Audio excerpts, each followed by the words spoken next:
TV 프로그램 중에요. 문제적 남자라는 프로그램이 있습니다. 이 프로그램은 연예인들이 나와서 퀴즈를 푸는데 명문대 출신의 나름대로 이제 IQ도 높고 똑똑하다는 연예인들이 나와서 문제를 푸는 프로그램입니다. 프로그램의 출연자 중에 한 명이 출연자 중에 한 명 중 그 형님이 옥스포드 수학과 출신이라서 게스트로 이제 섭외를 하게 되었습니다.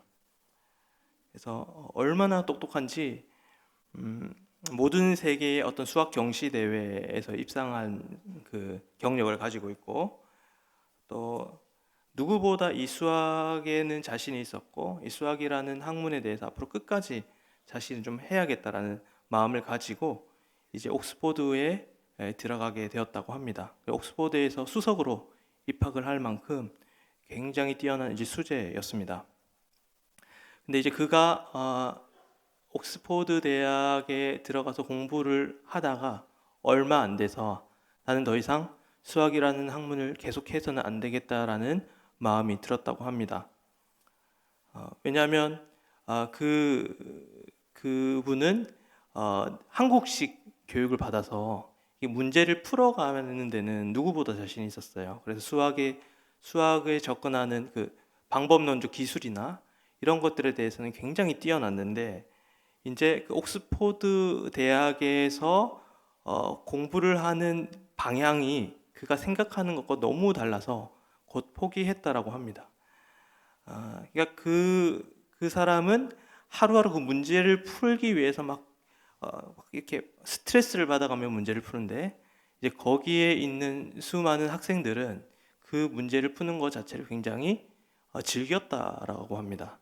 그리고 거기에 있는 수많은 학생들은 수학과 자신의 삶을 이렇게 연결시키면서 살아가는 것이 굉장히 능숙하고 익숙했다라고 합니다. 그리고 그가 이제 수업을 계속 듣는데, 옥스포드에서는 이 수학이 이과가 아니라 문과라고 합니다. 그래서 그가 교수님이 이제 자기한테 수업을 해줬는데 뭐라고 얘기를 했냐면, 수학은 가장 하위 학문이고 그 수학이라는 문을 통해서 철학이라는 학문을 통해 가고, 그리고 그 철학이라는 문을 통해서 결국 신학까지 가게 된다. 그래서 그 옥스포드의 수학과의 끝에는 신학이 있다라고, 그것을 알고 나서 이 사람은 그 이 수학은 내가 생각하던 수학은 수학이 아니었구나라고 생각을 하면서 수학을 포기했다라고 합니다. 이 사람이 생각하던 수학은 좁은 의미에서 수학이었고, 그 옥스포드에서 얘기했던 수학은 아주 넓은 의미의 수학이었습니다. 너무 좁게 이 수학이라는 학문을 대하다 보니까 그러한 문제들이 생겨났다는 것입니다. 욥의 세 친구도 사실은 하나님에 대해서 그렇게 굉장히 좁게 생각을 하였습니다. 하나님을 자기의 인식이라는 틀 안에 가두고 그것이 하나님의 전부인 것처럼 살아갔다라는 것이죠. 제가 최근에 플라톤의 국가론이라는 책을 썼는데, 그 책을 쓴 게 아니라 네, 읽었습니다. 네, 읽었는데 뭐 재밌진 않았는데요. 너무 지루했는데, 근데 그 책이 이렇게 대화 형식으로 써져 있거든요. 그래서 좀 쉽게 읽히는 편이에요. 그래서 플라톤이라는 이 작가가 왜 그렇게 오래도록 사랑을 받았냐면, 그의 이렇게 아이디어도 있었겠지만 그가 글 쓰는 방식이 이렇게 대화 형식으로 쓰다 보니까 모두가 참여할 수 있도록 이렇게 썼거든요. 제가 그 국가론을 읽으면서 이게 욥기랑 너무 비슷했어요. 욥기도 보시면은 3장부터 37장까지 계속해서 이렇게 대화하는 형식으로 써져 있거든요. 그래서 그렇게 좀 비교하니까 좀 재밌더라고요. 그래서 근데 이제 그 끝은 좀 달라요. 이게 형식은 되게 굉장히 비슷한데 끝이 다른데, 어떻게 다르냐면 이 국가론은 결국에는 인간의 이성을 통해서 이렇게 진리에 도달할 수 있다 라고 하는 방향으로 결국 끝이 나고요. 욥기는 막 토론하다가 결국에는 인간은 아무것도 알 수 없다라는 진리로 딱 끝이 나고, 하나님이 임재하셔서 가르쳐 주셔야 그들이 다 깨닫는 것으로 마무리되기 때문에, 한쪽은 인간이 진리에 도달할 수 있다, 한쪽에는 하나님이 알려주셔야만 알 수 있다라는 결론을 가지게 되었다라는 것이죠. 그래서 이러한 부분이 세속적인 생각과 우리가 기독교인으로서의 사유가 이렇게 차이가 날 수 있겠구나. 한쪽은 인간 중심적인 생각이고 한쪽은 하나님 중심적인 생각이기 때문에 그렇구나라는 생각이 되었습니다. 결국에는 욥기의 결말은 어떻게 끝이 나냐면, 그들의 수많은 토론을 통해서 이렇게 깨닫는 게 아니라 하나님이 임재하시고 하나님이 나타나시면서 모든 문제가 해결되는 것이 욥기라는 책입니다. 그래서 결국에는 욥기를 통해서 우리 스스로는 하나님을 알 수 없고 파악할 수 없다. 하나님이 임재하셔서 하나님 자신을 드러내셔야만 우리가 하나님을 알 수 있다라는 것을 알려주고 있습니다. 그래서 욥기 42장 5절 말씀을 함께 읽으면, 시작. 내가 주께 대하여 귀로 듣기만 하였사오나 이제는 주를 배움나이다. 여기서 귀로 듣기만 하였다라는 것은 실제로 하나님의 음성을 들었다는 얘기가 아니고, 여기서 봤다라는 것은 하나님을 실제로 봤다는 의미가 아니라 은유적으로 표현한 것입니다. 귀로 듣는다라는 것은 그동안의 새 친구와 전통적인 사람들의 생각입니다. 그래서 하나님에 대해서 지식으로 알고, 그 다음에 전통적으로 알고, 경험적으로 알려고 하는 태도를 말하는 것이면, 귀로 듣는 것이 그러한 태도라면, 눈으로 본다는 것은 하나님을 만나 경험하는 일이 바로 눈으로 본다라고 이렇게 은유적으로 표현한 것입니다. 그래서 새 친구와 이렇게 끊임없이 토론하고 있었는데 결론이 나지 않았는데, 이제 하나님이 욥에게 임재하시면서 이제 모든 답이 주어지게 됩니다. 그래서 하나님은 욥에게 나타나셔서 질문을 한 70가지를 합니다. 답을 주시는 것이 아니라 질문을 한 70가지 정도 하시는데, 내용은 이렇습니다. 이 세상이 만들어질 때 너는 어디에 있었느냐? 너는 그때 무엇을 하였느냐? 이 세상이 어떻게 운영되는지 너는 아느냐? 동물들이 왜 저렇게 행동하는지 아느냐? 이렇게 해서 이제 욥에게 질문을 하지만 욥은 아무런 대답을 하지 못합니다. 특별히 하나님이 동물을 말씀하시는데 10마리의 동물을 얘기를 하시거든요. 어떤 동물이냐면 사자, 까마귀, 산염소, 들사슴, 들나귀, 들소, 타조, 말, 매, 독수리에 대해 10마리에 대해서 얘기하는데, 결국에는 이 동물들은 다 야생 동물들입니다. 길들여질 수가 없는 그런 야생 동물들인데, 그러니까 하나님께서는 욥에게 이렇게 얘기하는 겁니다.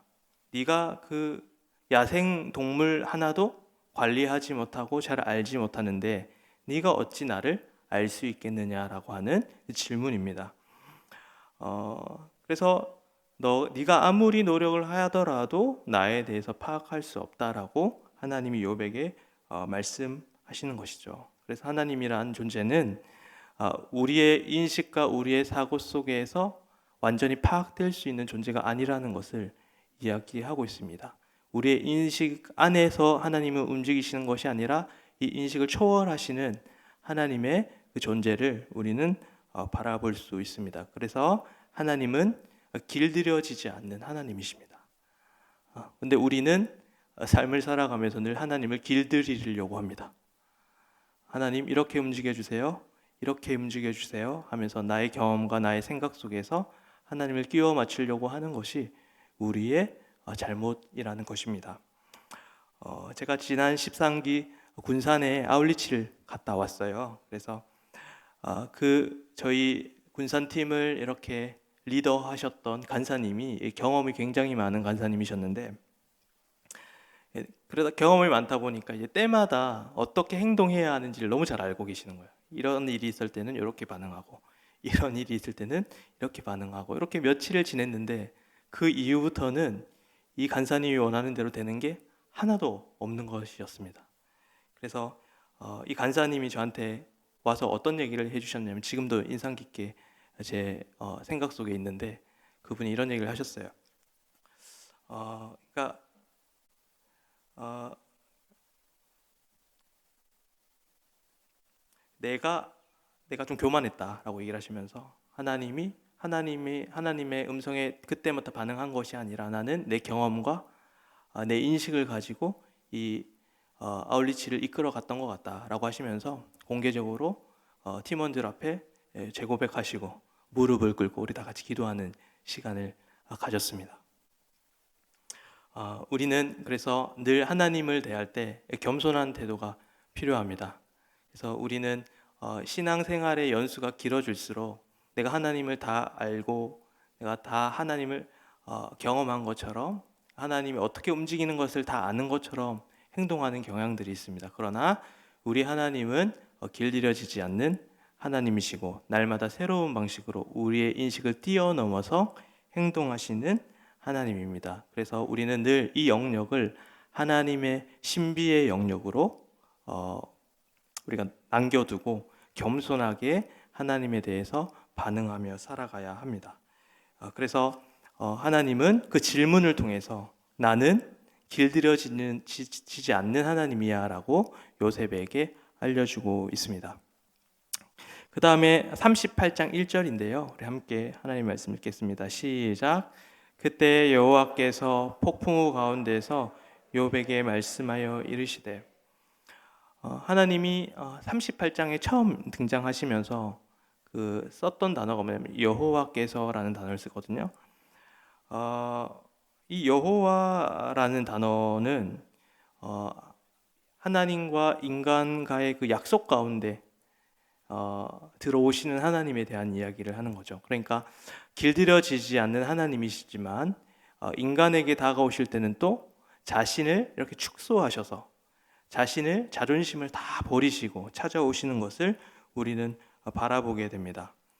그래서 하나님께서는 인간과의 그 만남을 위해서 자신을 이렇게 폭풍우 속에 이렇게 감추시고, 왜냐하면 자신을 완전히 드러내면 인간이 살아남을 수가 없으니까 자신을 감추시고 인간의 역사 안으로, 그다음에 인간과의 그 약속 안으로 들어오셔서 인간을 만나 주시는 것입니다. 그래서 이 여호와라는 단어는, 저는 항상 이 여호와라는 단어를 바라볼 때 하나님은 자존심을 다 버리시고 우리를 사랑하신다라고 하는 그 숨겨진 의미들을 저는 늘 생각하면서 말씀을 읽는데, 이 여호와 하나님은 바로 자신을 다 낮추시고 모든 것을 할 수 있는 그분이, 완전히 자유로우신 그분이 인간을 위해서 자신을 낮추고 역사 속으로 들어와서 인간과 만나기 위해서 그 약속 안으로 들어오셨다라고 이렇게 이야기를 하고 있습니다. 그래서 기본적으로 하나님은 늘 우리와 관계 맺고 싶어 하시는 하나님이십니다.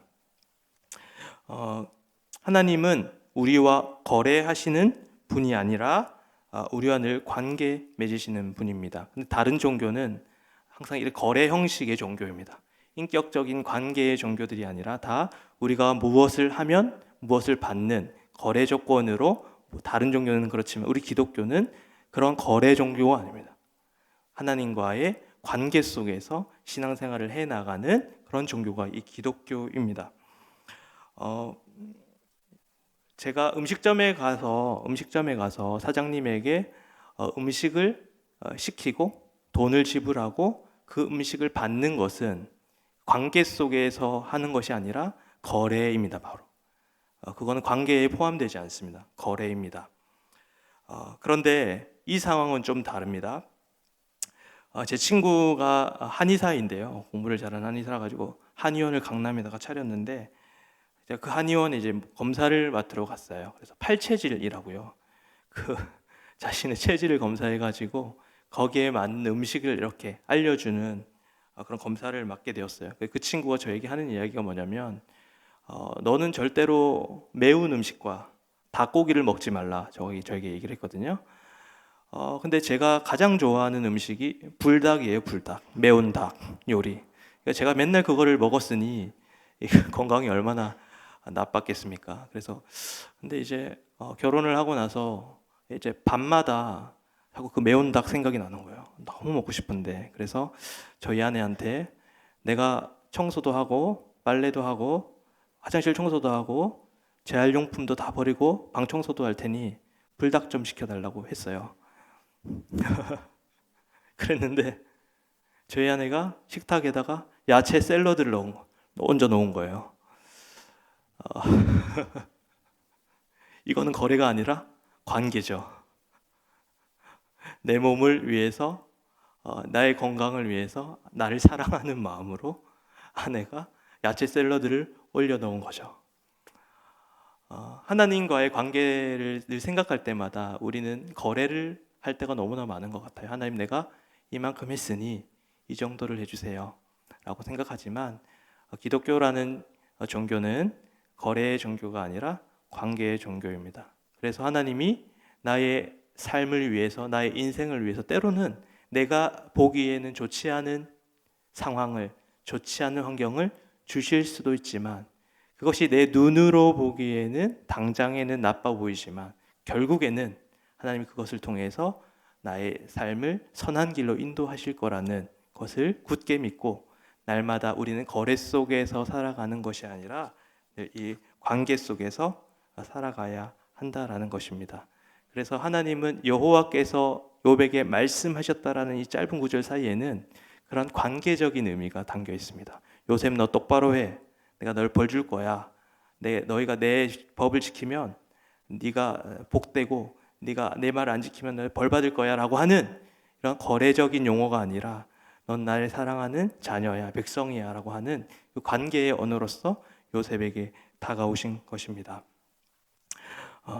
그래서 우리는 이러한 관계의 언어로서 늘 주님을 바라보아야 합니다. 그것이 여호와 하나님이 욥에게 말씀하신 그 전제에 깔려 있는 하나님의 말씀입니다.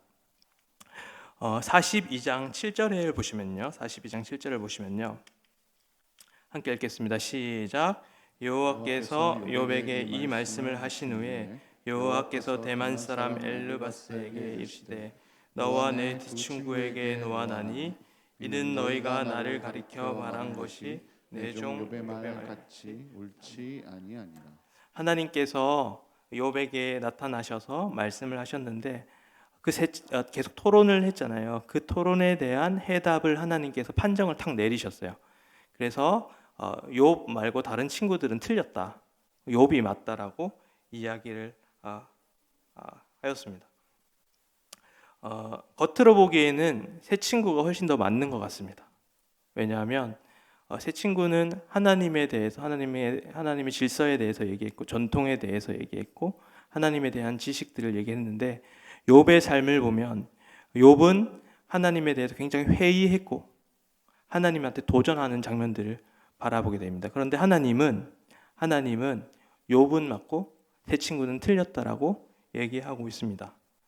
그것은 욥은 하나님을 인격적으로 만나고 싶다라는 마음을 담았고 그들은 단지 논리로서만 얘기를 했기 때문입니다.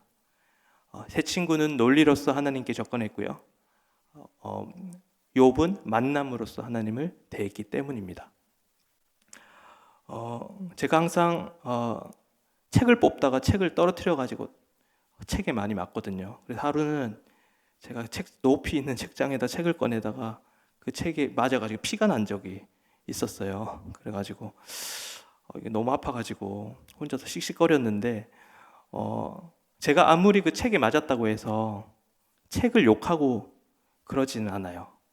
그런데 제 손에 보면은 여기 상처가 이렇게 있거든요. 손에 보면은 이게 상처가 있는데 이 상처는 어떤 상처냐면 제가 고등학교 때 제 친구가 장난을 친다고 철사를 이렇게 왔다 갔다 하면 열이 생겨가지고 뜨거워지거든요. 제가 옆에서 꾸벅꾸벅 졸고 있으니까 나를 깨운다고 이걸 확 대가지고 화상이 났어요. 그래서 그 친구가 저보다 싸움을 잘했기 때문에 화를 내지는 못하고 속으로 이렇게 삭혔는데 저는 그 상처를 볼 때마다 그 친구에게 화가 나고 감정이 좋지가 않아요. 책에게는 화가 안 나는 이유는 책은 인격이 없기 때문이고 그 친구에게 화가 나는 것은 그 친구에는 인격적인 존재이기 때문입니다. 하나님은 왜 그 욥의 손을 들어줬냐면 욥은 항상 하나님을 인격적으로 대했기 때문입니다. 그러나 욥과 세 친구는 하나님을 단순히 질서처럼 논리적으로는 대했지만 하나님을 인격적으로 대하진 않았습니다. 하나님을 인격적으로 대한다라는 것은 그에 동반된 정서가 흘러간다라는 이야기입니다. 그래서 어떤 식으로든 우리가 하나님을 인격적으로 대하게 되면 우리에게는 이 감정이라는 것이 생겨나게 됩니다. 제가 예배 가운데 하루는 내 자신을 돌아보니까요. 내가 혹시 하나님을 이 책처럼 생각하나? 물건처럼 생각하나라는 생각이 들 때가 있습니다. 하나님은 인격적인 존재이신데요. 하나님을 비인격적으로 대하는 것 같았습니다. 예배 가운데 아무런 감정이 없습니다. 기쁨도 없고 슬픔도 없고 분노도 없고 아무런 감정이 없습니다. 그냥 왔다가 그냥 돌아갑니다. 그것은 내가 하나님을 인격적으로 생각하지 않는다라는 증거입니다. 그래서 하나님은 그렇게 화를 내고 썽을 내고 하나님의 불만을 표하고 분노하였던 욥에게는 그가 맞다라고 얘기하셨고요. 그 세 친구에게는 틀렸다라고 말하는 것입니다. 우리는 지금 하나님에 대해서 어떻게 대하고 계십니까? 우리가 새 친구처럼 살아가면서 내가 하나님을 잘 믿는다라고 하나님을 잘 대하고 있다고 생각하며 살아가지는 않습니까? 하나님은 인격적인 분이시고 우리와 관계 맺으시는 분이시고 우리가 하나님을 논리적으로 접근하는 것이 아니라 우리는 하나님을 만나고 그를 인격적으로 맞아야 합니다. 그때 우리는 하나님에 대한 감정들이 생겨나게 되고 그 가운데 하나님과의 관계는 더 깊어지게 됩니다.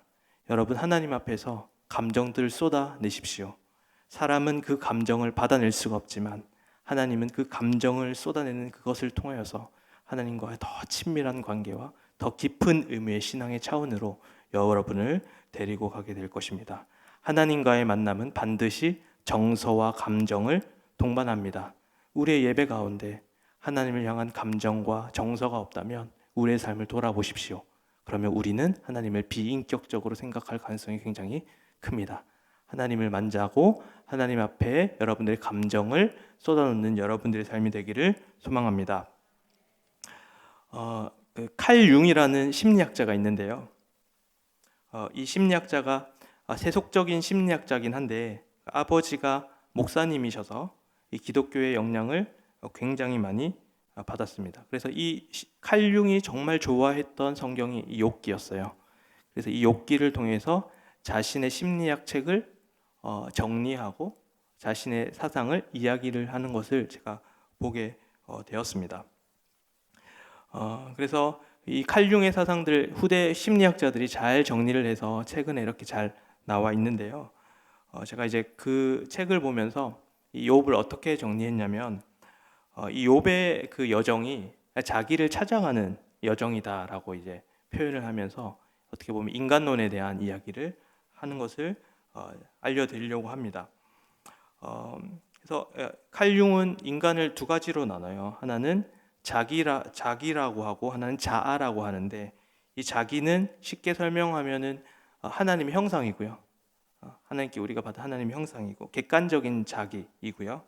이 자아라는 것은 그 객관적인 자기, 하나님의 형상이 밖으로 이렇게 표현되는 것을 이 자아라고 한다고 이렇게 정리를 합니다. 그러니까 자아는 이렇게 하나님의 형상의 가면과 같은 거예요. 그래서 하나님의 형상을 가진 인간이 이 가면을 가지고 인생을 살아가게 되는데 때로는 이 가면이 어떻게 표현되냐면 때로 어떤 직장으로서 직장의 모습으로 표현되기도 하고 그 소유로서 표현되기도 하고 그가 누리는 것들로 표현되기도 하고 그의 성취로 표현되기도 하는 겁니다. 근데 이 인간이 죄를 짓게 되면서 이 자아가 팽창하게 되면서 원래는 자기가 하나님의 형상이 정체성으로 가지고 살아가야 하는데 하나님의 형상이 아닌 이 자아가 정체성이 됨으로써 인간의 불행이 시작되었다 이렇게 평가하거든요.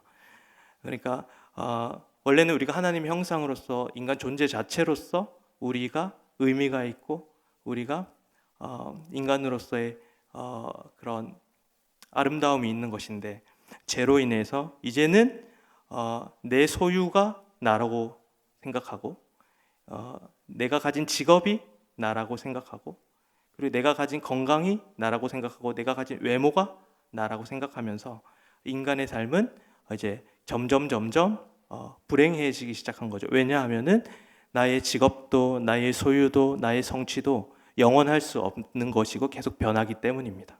이것이 변하기 때문에 인간은 불행하게 되었다라고 이야기를 합니다. 그래서 이 욥의 여정을 통해서 결국에는 하나님께서 그 욥의 울타리, 욥이 가지고 있는 소유와 가족들과 그가 누리고 있는 모든 것들을 이렇게 걷어내시면서 진짜 자기의 모습을 찾아가기 위한 그 여정이 욥의 생애다라고 표현합니다. 그래서 그 칼융이 얘기한 바에 의하면 이 자기라는 것과 자아가 이렇게 일치될 때 인간은 행복한 존재가 된다라고 하는데 이걸 기독교적으로 얘기를 한다면 하나님의 형상을 회복하는 것이 바로 참된 인간이 되어가는 길이다라고 이야기를 하고 있습니다. 그래서 우리는 이 욥기를 통해서 하나님을 알아가는 그 과정이 동시에 나 자신을 찾아가는 과정이라고 생각을 하시면 됩니다. 내가 하나님을 알면 알수록 내 하나님의 형상이 회복되기 때문에 그렇습니다. 그래서 우리가 하나님의 형상을 회복해 나아가는 이 과정을 통해서 자기와 자아의 모습이 일치되고 우리는 하나님의 완전한 형상으로 회복되게 됩니다. 그래서 우리가 이 하나님의 형상을 회복해 나아가는 이 과정 중에 중요한 것은 무엇이냐면 바로 하나님의 완전한 형상이신 예수 그리스도를 바라보고 하나님의 완전한 형상이신 그분을 닮아가는 과정이 필요하다라는 것입니다. 그래서 우리는 날마다 우리의 참된 완전한 하나님의 형상이신 그 예수님을 통해서 우리의 삶이 하나님의 형상으로 변화되고 닮아가고 회복되는 것을 우리는 바라볼 수가 있습니다. 우리 하나님의 말씀을 찾겠습니다. 하나님의 말씀 요한일서 함께 읽겠습니다. 시작. 태초부터 있는 생명의 말씀에 관하여는 우리가 들은 바요 눈으로 본 바요 자세히 보고 우리 손으로 만진 바라 이 생명이 나타내신 바 된지라. 이 영원한 생명을 우리가 보았고 증언하여 너희에게 전하노니 이는 아버지와 함께 계시다가 우리에게 나타내신 바 되시니라. 우리가 보고 들은 바를 너희에게도 전함은 너희로 우리와 사귐이 있게 하려 함이니.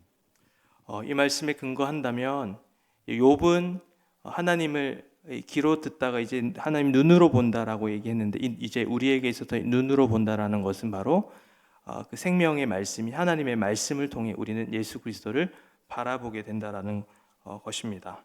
그래서 우리가 말씀을 통해서 예수님을 보기 때문에 결국에는 이 말씀은 바로 예수 그리스도의 얼굴이라고 생각을 하시면 됩니다. 비유적으로 생각한다면 그래서 우리는 이 말씀을 통해서 바로 예수 그리스도의 형상을 닮아가게 되고 예수님의 형상을 회복하게 된다라는 것입니다. 그래서 우리는 이 말씀을 통해 우리의 눈으로 예수님을 바라볼 수가 있습니다. 우리는 고린도전서 13장의 말씀에 보면 우리는 천국에 가서는 실제로 우리의 두 눈으로 예수님의 얼굴을 볼 수 있습니다. 그러나 우리는 이 땅에서는 믿음으로써 그 말씀을 통해 우리는 그 예수의 얼굴을 바라볼 수가 있습니다. 그 예수의 얼굴을 바라봄으로 우리는 하나님과의 관계를 통해서 예수님의 형상을 닮아가고 예수님을 사랑하고 예수님을 닮아가게 된다라는 것입니다. 우리의 삶 속에서 늘 이 예수님을 닮아가는 하나님의 형상을 회복해 나가는 그 삶을 통해서 여러분들이